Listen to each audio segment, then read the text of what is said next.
Alright, my friend, so welcome to the last bonus episode right here of this course. Thanks for watching all the way through if you have. If you're not, then thanks anyways. But yeah, in today's episode, we will create a adult-free compass. And you guys might ask, okay, so what is this about? What is this compass going to do? This compass is going to show you the direction where a fruit is, okay? That's basically how this compass is going to work. And yeah, in order to create it, let's start off by adding a screen GUI inside of here. Let's call this one Double Fruit Compass, okay? And I'm gonna add a frame inside of here.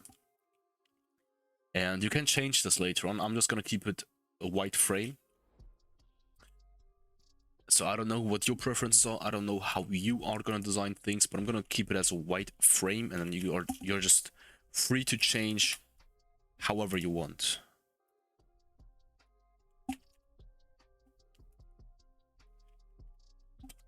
Let's do it like this, yeah.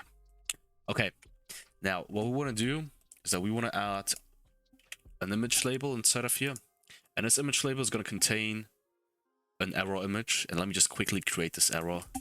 So I could just easily take it from the toolbox, but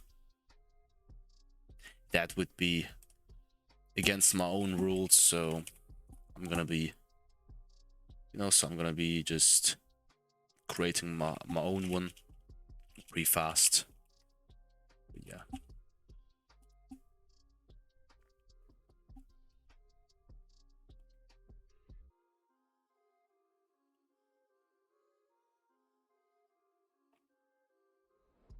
Okay, so let me just quickly open up Blender, paint.net, I'm sorry.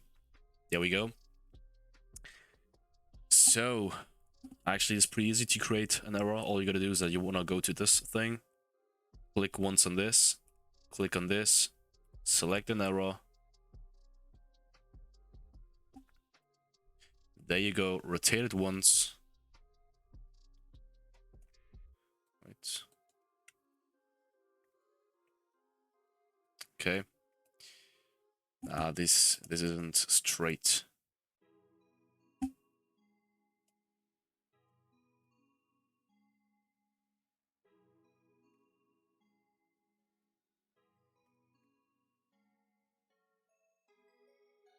Okay, so this is a little bit straighter than before. But yeah. So just make sure that it is centered and that it is straight. Once you're done with that, delete the white background, go to Save As, and then save it onto your computer. Then go back to Roblox Studio right here. Add the arrow inside of here.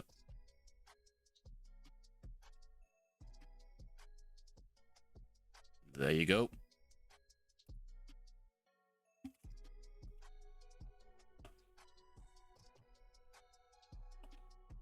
All right.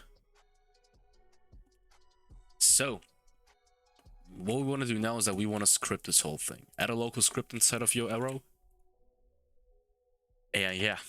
So, the first thing which we want to do is that we want to check whether a fruit is spawned. Okay? And if a fruit is spawned, then we are going to select one. And then we are going to, just do all of the arrow stuff on it. So, wait. Yeah. As you guys know, we have this folder right here. So spawn the Fs. Spawned the Fs folder. Workspace. Spawned the Fs. Now, there are two ways to do this. But in each case, we are gonna use this function right here called target. So the first case is that if spawned the Fs folder get children, if the amount of children or instances inside of that folder is greater than 0, then we want to do target. Okay? Or spawned the Fs folder child edit connect function, then we want to target as well. And spawned the Fs folder child removed connect function, and then we can get the child which was removed right here by putting an argument inside of here. But yeah, we will get to this later. Local target nil. All right. So if target equals nil, then target is gonna be map random 1 to spawn yefs folder get children. There we go. If target equals C, then target no.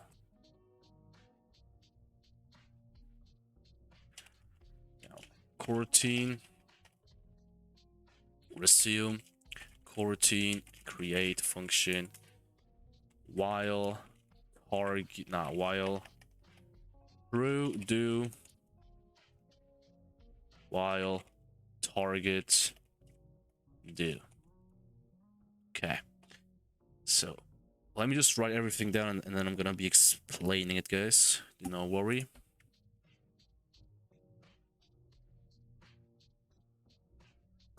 Current camera, world to screen point, target, position, target vector 2 is vector 2 new, temp vector x, temp vector y, and then script parent. Let's actually do one step before. Local direction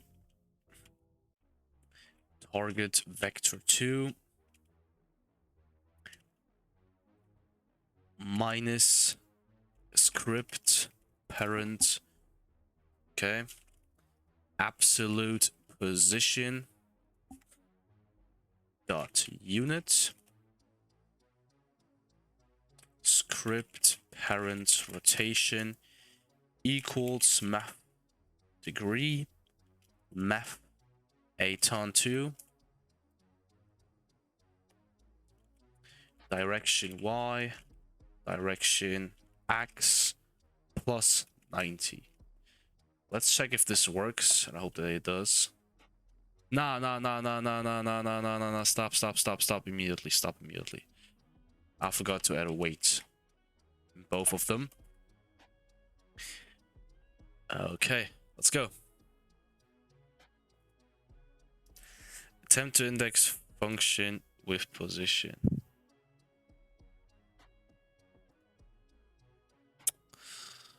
My god. Target F.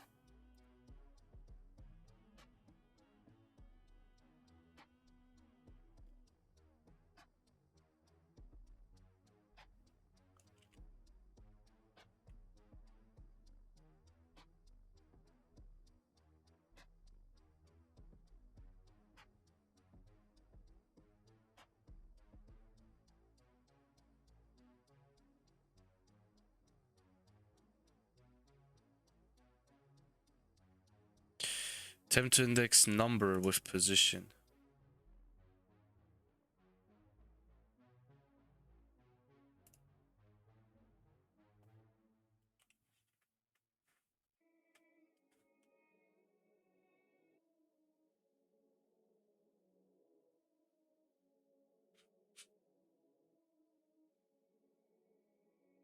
So I was looking out for the error, and I found out what the error is. So the error is that we are not really indexing anything right here. We're just generating a random number. There we go. Now it should work fine.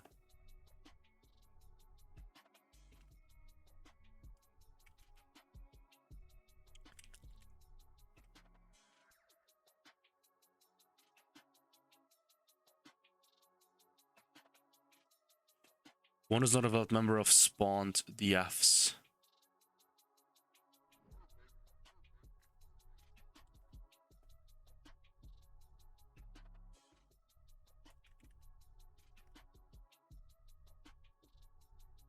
Okay, I was just indexing this wrongly. Come on, man.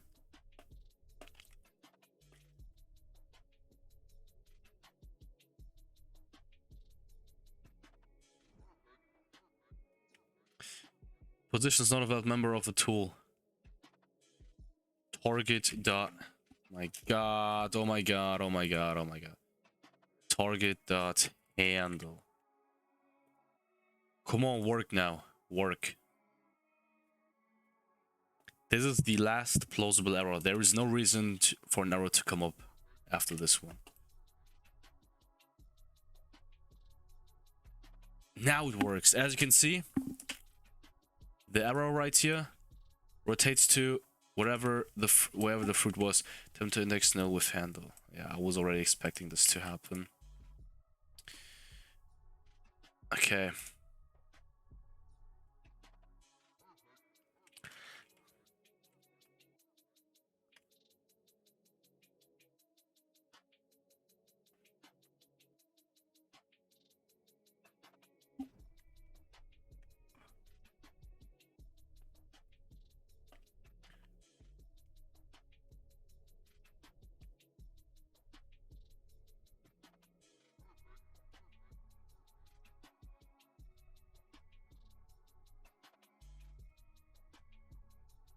There you go.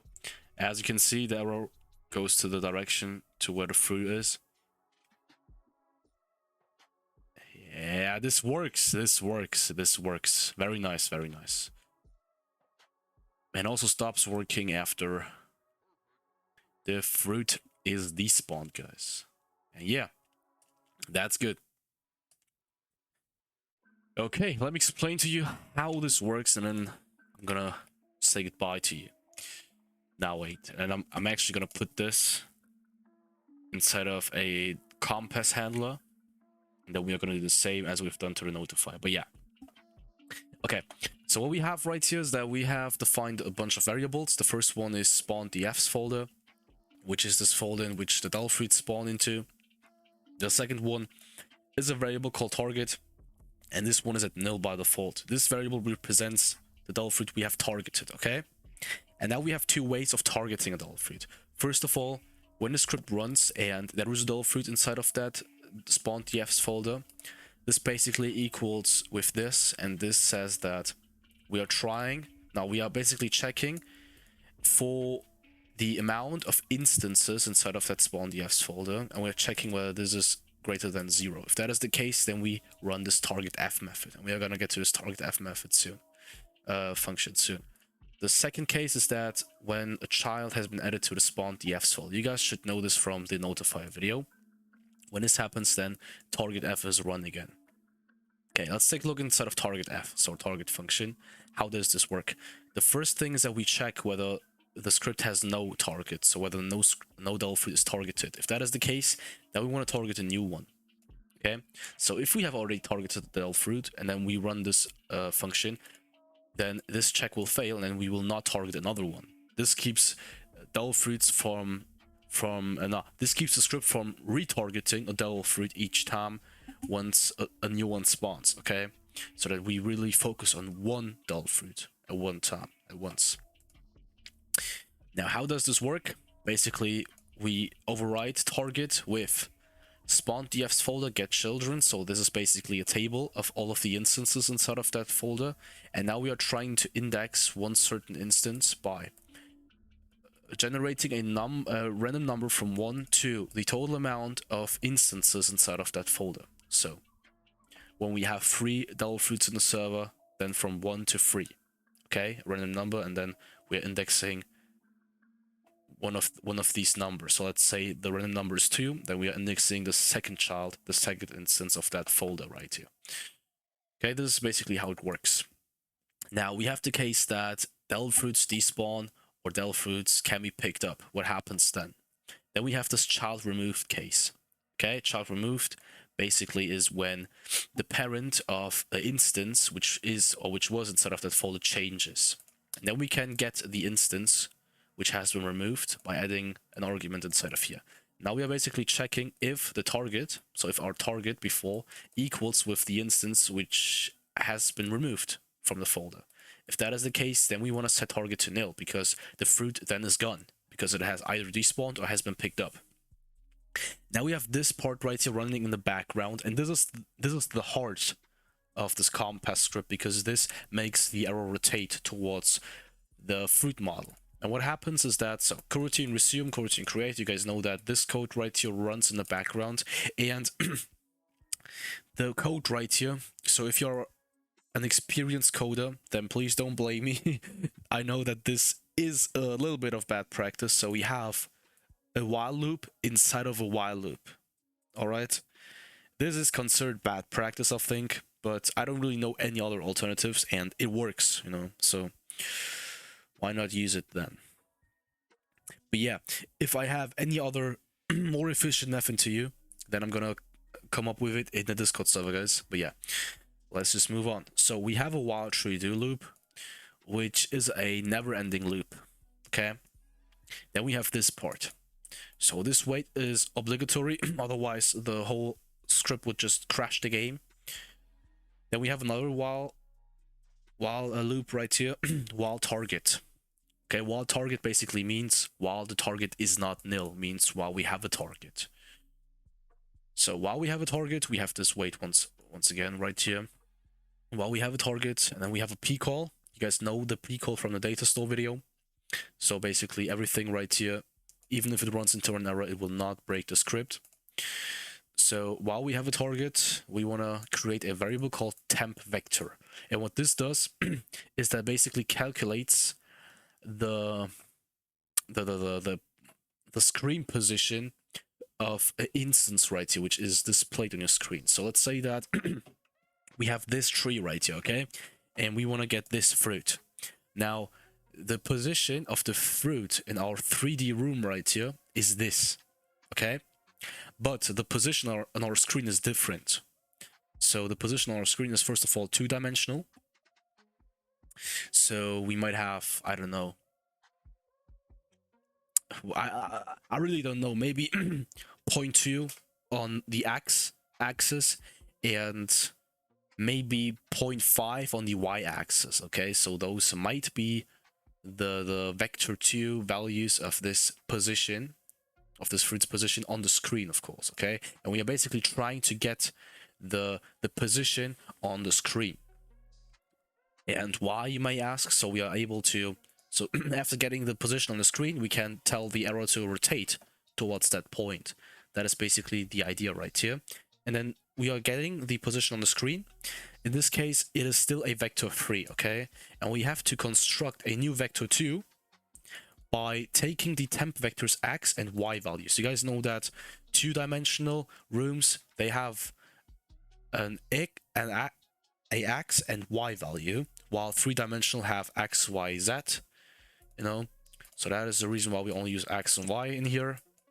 And then we have to create some kind of direction right here. So you guys might have seen my tutorials on using magnitude. That is literally the same. So you have a target and you're trying to get the distance of both positions, so the target's position and your position right here, but in this case the absolute position, okay? That is very important. And then dot unit, and then you can rotate towards the value which comes out of here. So script parent is our error right here. Script parent, the rotation equals math aton, direction y, direction x. So this is a little bit of math. Wait, returns the arc tangent of y-axis in radians. Okay, that is all it does. And then we are, come on, and we are, so we are turning this value which we get in radians into degrees. This is what math.degree does. And then we have to add 90 degrees on it, because it is not correct when we leave the 90 degrees out, okay? That is the reason why we have 90 on it. And that is basically the way and how to do it, guys.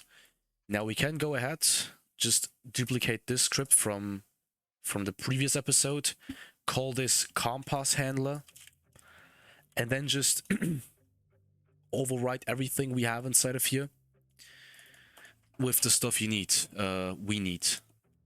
So del fruit compass.